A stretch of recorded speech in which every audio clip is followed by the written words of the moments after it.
morning, Sawadika. I'm going to present my screen and talk you through some slides. And Mrs. Harrison's going to be interpreting for us.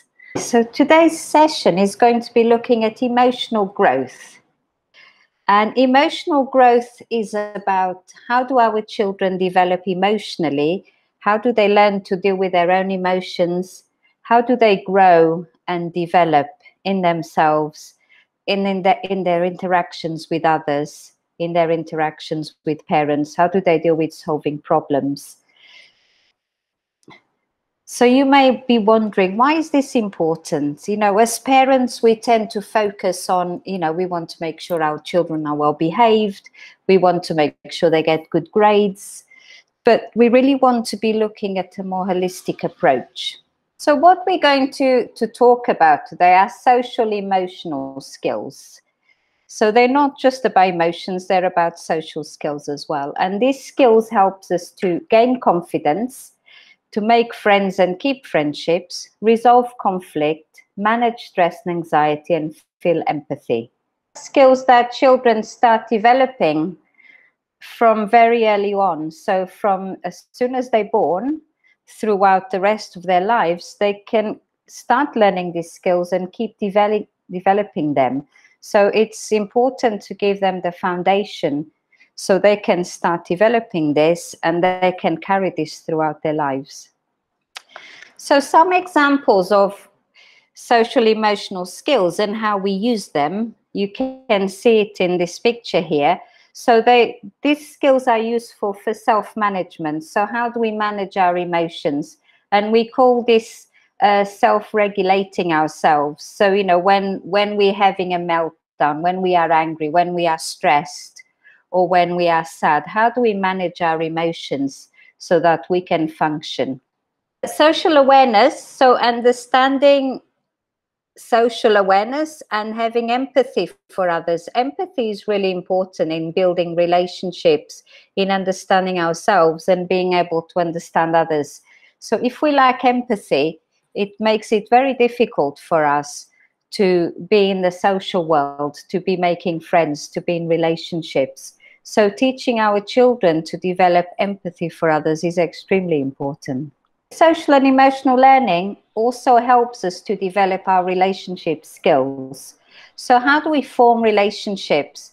It helps us to work in teams with other people. From an early age, your child will be in a classroom and be asked to do group work with other children. How well do they cope with that? As they get older, the same, they'll be expected to work in groups. And as you finally go into the world of work, you'll have to work in teams. Most of us do. Also, teaching children to deal with conflict is extremely important. What happens when there's disagreements? How do they deal with this? And as you can see, these are skills that are useful throughout our lives. I also want children to grow up being able to make ethical decisions and constructive choices about their behavior and about how to relate to others, how to behave at school, how to behave at work. So we want to teach them to make good decisions based on facts, based on ethics, and based on their values. The final one, self-awareness. Self-awareness is extremely important.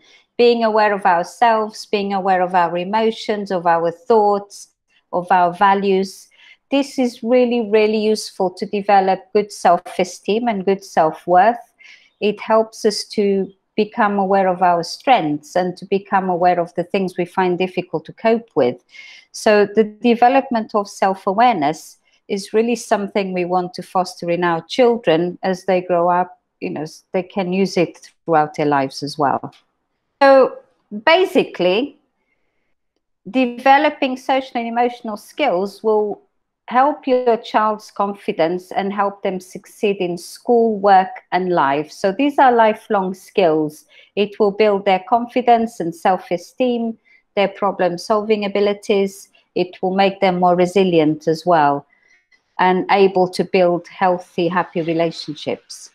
Being aware of our children's developmental stages can be really helpful when you know, when we're thinking of how do I deal with this child right now, you know, should they be doing this, you know, is this the right time for them to be behaving like this?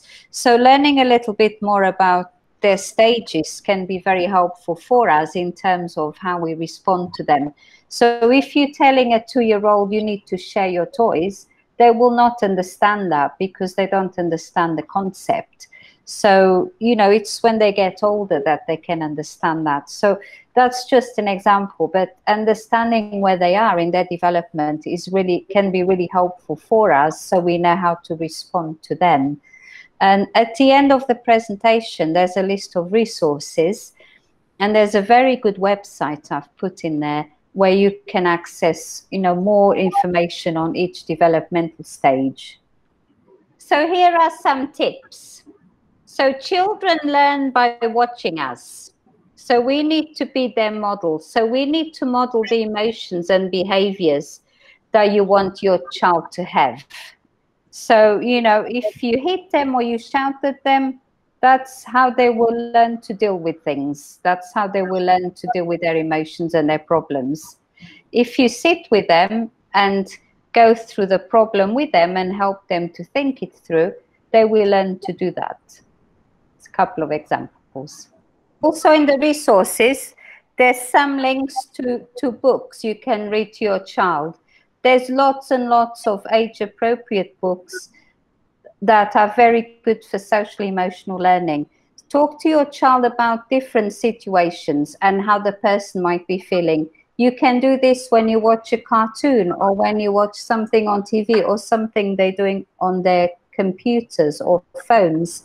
You can just bring this up. You know, what's going on? How do you think that person felt? This is really good to develop empathy as well.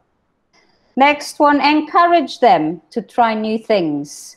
So really important to build their confidence. You know, try it out. Even if you're scared, give it a go. Play games with them. Children love to play games. You know, this can be a really good family activity. It doesn't take hours. You can do it anytime. And it's a really good way to engage with your child. And it's a really good way for them to learn what happens when you win, when you lose, how to share, how to negotiate. Obviously, it depends on the kind of game. But as they get older, the games can become more and more complex. Ask your child questions, show an interest. So if they are angry, don't just think, oh, well, they're just in a bad mood, but find out what's going on for them. You know, if they don't want to talk, maybe they might like to draw something. You know, if they don't want to talk, offer, you know, I'd really like to know what's going on for you. You know, when you want to talk, I'm here for you. So don't force it, but show an interest and try and get, you know, try different ways to engage with them, not just by asking, why are you upset? You know, that just makes them feel, oh, you know, I'm being judged here.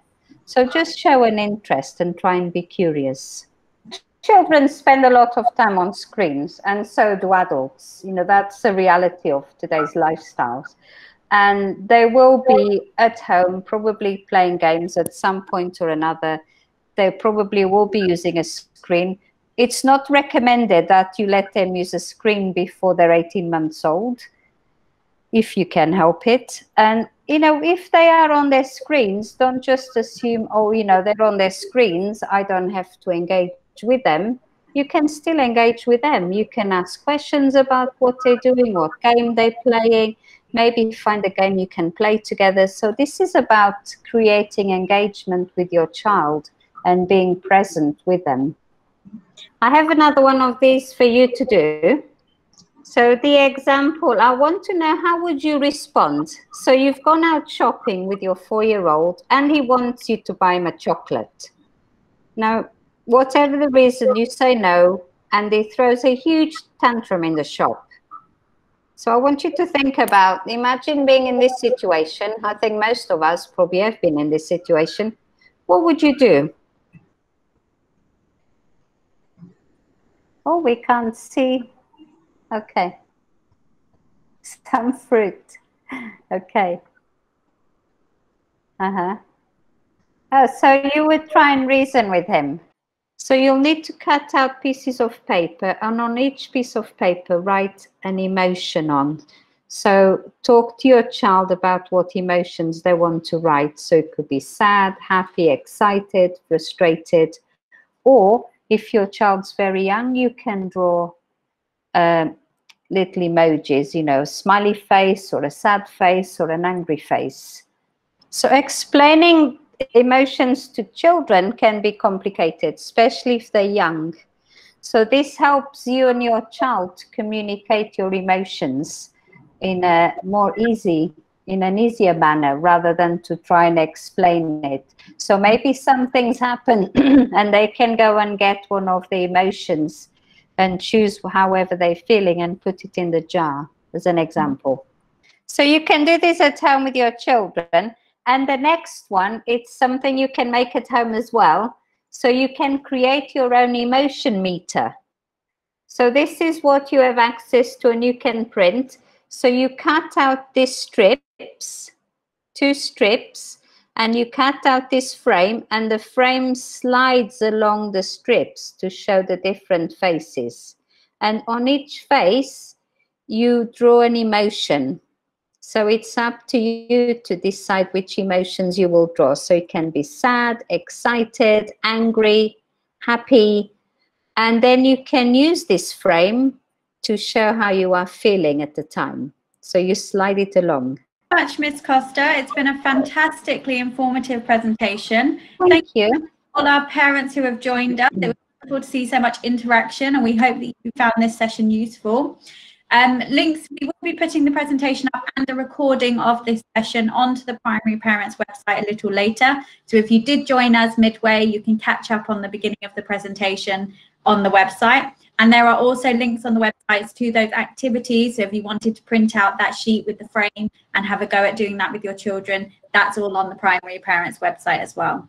Thank you also to Miss G for some fantastic translation. I know that that's really highly appreciated. And we hope you've had a great morning. Please join us in our next session. We have collaborative art, which is all recorded on the Primary Parents website. And then we also have some round square challenges this afternoon. Thank you once again and have a great day.